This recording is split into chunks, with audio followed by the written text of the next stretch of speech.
From Wish TV and the All Indiana Podcast Network, this is the News 8 Daily 8 Podcast with Wish TV's Kylie Conway. A Wish TV News 8 update. Hi, this is Kylie Conway, and this is your News 8 Daily 8 for Thursday, March 3rd. Much colder air is set to scoot in for our Thursday. Breezy winds out of the north. Highs only rise into the upper 30s to mid-40s.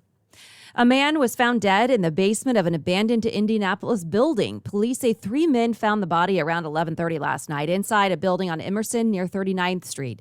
Officials haven't released the information about the victim or the person's possible cause of death. And a violent crash in Broad Ripple forced firefighters to cut open a car. It happened just before 2 this morning at College and Broad Ripple Avenue. The car flipped. IMPD tells us 2 women in the car escaped without serious injury and were able to laugh and joke afterward. No word yet on what caused the crash. An Indianapolis man is now charged with killing an 18-year-old woman. Police searched for the suspect for a month and found him in another state. The Marion County prosecutor charged 20-year-old Anthony York yesterday with murder and carrying a handgun without a license. Police first found Johnson shot to death at the Stone Lake Apartments on January 16th. It was the city's 11th homicide of the year. IMPD now says its violent crimes unit used a number of investigative techniques to identify York as a suspect. We've also learned he has warrants from 2021. U.S. Marshals helped IMPD track York to Phoenix, Arizona. So IMPD homicide detectives went there and spent 5 days working to arrest York. He's in custody, but is in Arizona. IMPD says York will eventually be extradited back to Indianapolis. IMPD Deputy Chief Kendall Adams called Johnson's death tragic in a statement posted online, saying, "From the onset of this investigation, IMPD homicide detectives demonstrated undeniable sacrifice, meticulous investigative strategy, tireless effort, and incredible commitment to the investigation, family, and memory of Ms. Johnson." IMPD is still looking for help in the case and urges anyone with information to call them. And police tell ITMate that they consider a Carmel man a person of interest in the disappearance of his wife. Carmel police arrested 37-year-old Xavier Braylon Jr. on a warrant out of Georgia. He's now in the Hamilton County Jail awaiting extradition to Georgia on those charges. Now, his wife, Sierra Braylon, was last seen Friday night near 146th Street and Ditch Road here in central Indiana. The couple had moved to Indiana about 2 months ago. Sierra Braylon's family says that they were concerned about the couple's relationship. After she moved there, it just all went downhill and stuff started happening, and then she disappeared. She wasn't communicating with everybody like she used to. It was like he was kind of brainwashing. Sierra Braylon is 31 years old, 5 foot tall, 120 pounds with blonde hair. If you have any information about her whereabouts, you're asked to call the Carmel Police Department. Athletes from Russia and Belarus will not compete in the Paralympics because of the role of their home countries in the invasion of Ukraine. The new decision is a complete change of direction from the International Paralympic Committee, which one day earlier had said the athletes could compete when the games open tomorrow. The committee says many other athletes and nations have threatened to pull out of the games if competitors from Belarus and Russia were allowed to compete. The United Nations reports 1 million people have now fled Ukraine in what officials call the fastest refugee exodus so far this century. There is video online you can find at wishtv.com of people leaving on trains out of Odessa, a port city in southern Ukraine. And new satellite images show the damage from Russian strikes. The images from Maxar are from Monday and show homes on fire, a large crater in the middle of a street, destroyed military vehicles, and lines of people outside grocery stores. A lawmaker from Indiana is championing a congressional call for an immediate ceasefire and Russia's full withdrawal from Ukraine. Representative Victoria Spartz was born in Ukraine. She's co-sponsoring a measure calling for help getting people out and pursuing war crimes against Russian leaders. It's awful. This is criminal.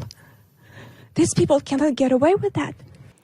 The House overwhelmingly passed the resolution yesterday. Senator Lindsey Graham is pushing for passage in the Senate. And the White House is releasing a new plan to manage COVID-19 aimed at making COVID testing and treatment free and accessible. Pharmacies are preparing for what officials are calling test-to-treat initiatives. Pharmacies will offer free COVID-19 tests. If a person tests positive, they'll go home with an FDA-authorized antiviral medicine for free. It's not clear when the program would start, but top health officials say it is part of a bigger plan to return to normal. And on top of that, officials are considering letting passengers fly without a mask. That mandate expires March 18th. And Wish TV medical expert and former U.S. Surgeon General Dr. Jerome Adams says for the initiative to be successful, it's important to make sure those testing and treatment locations are in places where anyone can access them. And the new White House plan comes as cases of COVID-19 are dropping in Indiana. The state health department's metrics map shows 22 counties are at the lowest level. So when you go look at the map online, you'll see it's color-coded, and the lowest level is blue. 65 counties are in yellow, the second lowest, 5 are in orange, and none is at the highest level, red. This is great news. Just about a month ago, the entire state was in red. As of the last report, there are 751 people in the hospital. That is the lowest since July 27th of last year. The Congressional Committee investigating the Capitol insurrection accuses former President Donald Trump of a criminal conspiracy to overturn the 2020 election. The House Select Committee filed the allegation in a court yesterday, accusing Trump and his former legal advisor, John Eastman. The filing is part of a push to get access to emails between the two. Eastman has refused to release them and says that they are protected by attorney-client privilege. And today, jurors will hear a second day of testimony in the first federal trial from the Capitol riot. 2 Capitol police officers took the stand yesterday. One testified that she and her fellow officers were in disbelief about what the crowd did and that she had never seen such total disregard for the law. Guy Reffitt is on trial. Prosecutors describe him as a leader of the insurrection who traveled from Texas armed to confront officers. Reffitt's teenage son is slated to testify later. Prosecutors say Reffitt threatened him to keep quiet. Pro football hopefuls start showcasing their skills at Lucas Oil Stadium. Traditionally, fans haven't been allowed to be up and close to the action at the NFL Scouting Combine, but this year fans can sit within feet of their favorite college athletes, watch them pass, throw, catch, jump, and run. This is the 35th anniversary of this event in the city, dating back to the first year Indy hosted in 1987. Tickets are sold out online, but there is a limited walk-up availability on a first-come, first-served basis. And today we will see a sight that is both brand new and very familiar, the face of Helio Castroneves on the Borg Warner Trophy. The Speedway will unveil the newest version of the wide grin of the now 4-time Indy 500 champion. Castroneves, track leaders, Governor Holcomb, and others will be part of the unveiling. It's at 11:30 at the State House. And just by the way, we are 87 days away from this year's 500.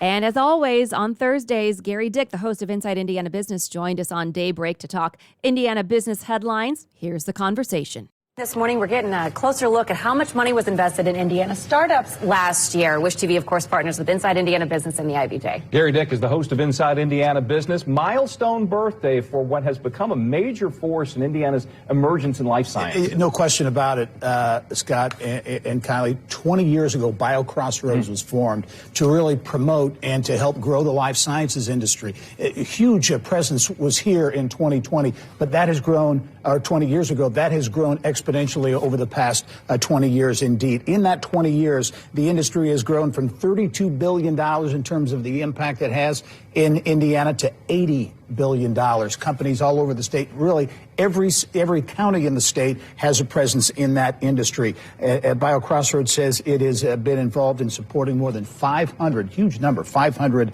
startups. Plus, as Kylie indicated, another big milestone when it comes to venture capital, and that's the money that flows in, or the money that's maybe here already to help support these startup companies. For the first time ever, Elevate Ventures says Indiana generated more than $1 billion, $1.4 billion in venture capital in the state, well over double the previous year. So it's the second highest deal activity in the region, behind only Illinois. So 2 very positive signs. Important factor in this is these jobs in the life sciences are typically well above the average wage. So these are the better paying jobs. And you don't necessarily need a 4-year degree, 2-year associate's degree. Big part of the job picture there. Going to northern Indiana, people are trying to rally support to save a brewery that is struggling. Yeah. And it's been really dormant, vacant for many years, and the whole building may come down. So they're trying to save the building. And we see so many examples around the state of Indiana of craft breweries and serving as part of redevelopment of communities, big and small, around the state. We're going to visit our Mary Rachel Redmond visiting Mishawaka. Cam and Schellinger. This is a brewery that dates back to the 1800s, believe it or not, but it has been shuttered. You look at that really historic structure there. Big efforts underway now to keep the structure, and perhaps it becomes part of maybe a bigger picture in terms of development in Mishawaka. Coming up on the show this week, we'll have certainly much more on that Cam and Schellinger brewery in Mishawaka. We will also, again, take a look at BioCrossroads, the impact they've had, and that $1 billion plus investment in Indiana, VC. How about the IBJ this week? A lot interesting stories. One of them, remote work. We see what the boom in Zoom, if you will. There are local companies that are getting engaged as well. We're also going to take a look at what's up at restaurants, surprisingly a lot. And here's an interesting one, a generation of Jalens. More and more people being named Jalen after Jalen Rose's mom basically invented that name a number of years ago. I'm going to be interested to watch or to read this one. Yeah. Boone County authorities tell iTeammate that a man who barricaded himself in Zionsville was upset about an old girlfriend. Broke the news of the hours-long standoff on Daybreak yesterday. I talked about it on the podcast. The Boone County Sheriff says 29-year-old Nick Schuler eventually surrendered. The sheriff says Schuler walked down his neighborhood street with a gun and pointed it at neighbors before running into his parents' home. Police shot some tear gas in the house twice before getting into it. The sheriff says Schuler will eventually be charged with a felony for pointing the gun at his neighbors. And iTeammate is looking into the criminal investigation of an Indiana teacher accused of slapping a student. There is security video from the incident. You can find it on wishtv.com. It is a little bit graphic and it's tough to watch, but there is video from inside the hallways of Jimtown High School. And it shows a man running after a student who left a classroom. The man grabs the boy's backpack and slaps him. It causes the student's head to hit the wall, and then the student eventually falls down. Mike Hosinski is the teacher accused. The Department of Child Services and Elkhart County Sheriff's Office went to the school. Hosinski has since retired from Jimtown High School. And some state lawmakers are putting together a new push to change Indiana's gun laws. They want it to be legal to carry a handgun without a permit. The measure appeared to die last week as legislative deadlines approached, but lawmakers gave it new life yesterday, stripping out language from an unrelated bill and inserting the gun change. The bill would make it illegal to carry with a criminal record or if the courts find you mentally ill. The New York State Supreme Court is blocking an attempt to dissolve the National Rifle Association. The judge says the state attorney general cannot order the dismantling of the NRA, but can pursue a lawsuit against the organization. The judge says the suit paints a grim picture of greed, self-dealing, and lax financial oversight of the NRA, but that it's not enough to impose a corporate death penalty. Supreme Court nominee Ketanji Brown Jackson is one step closer to sitting on the nation's highest court. Confirmation hearings are slated to start this month. Senator Dick Durbin made the announcement yesterday. The Senate Judiciary Committee will host the hearings across 4 days starting March 21st. Opening statements are planned for that day, with testimony and questioning to follow over the next 2 days. The final say will include testimony from outside witnesses. A large rolling convoy is on its way east after a swing through central Indiana. The trucks and cars known as People's Convoy stopped in Monrovia Wednesday. The group says it's protesting all COVID-19 related mandates and is patterned after the demonstrations that snarled traffic in Canada. It started in California on Wednesday last week. Organizers say they'll reach Washington, D.C. by Saturday. Several mask mandates have ended in recent days. The one for planes, trains, and buses is still in place. And time is running out for IU basketball to secure its spot in the March Madness tournament. News 8's Charlie Clifford looks at what needs to happen to make the big dance after a crushing loss to Rutgers last night. After this finish at Assembly Hall, IU's bid to end its longest NCAA tournament drought in nearly 50 years will now need one of two things: an upset win at Purdue Saturday afternoon, or at least one victory at the Big Ten tournament this coming week in Indianapolis. Trace Jackson Davis held to just 4 points in the second half. He said post-game the key mistake on Ron Harper Jr.'s game-winning three-pointer, picking up Harper Jr. in the full court to start that possession.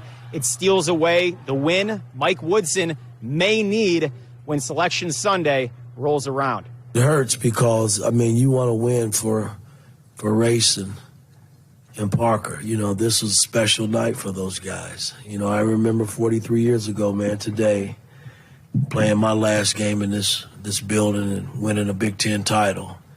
And, I wanted nothing more for them to at least experience winning on senior night. And we fell short. That's the tough part about tonight. Obviously, we're not finishing games, but at the same time, we're in every game.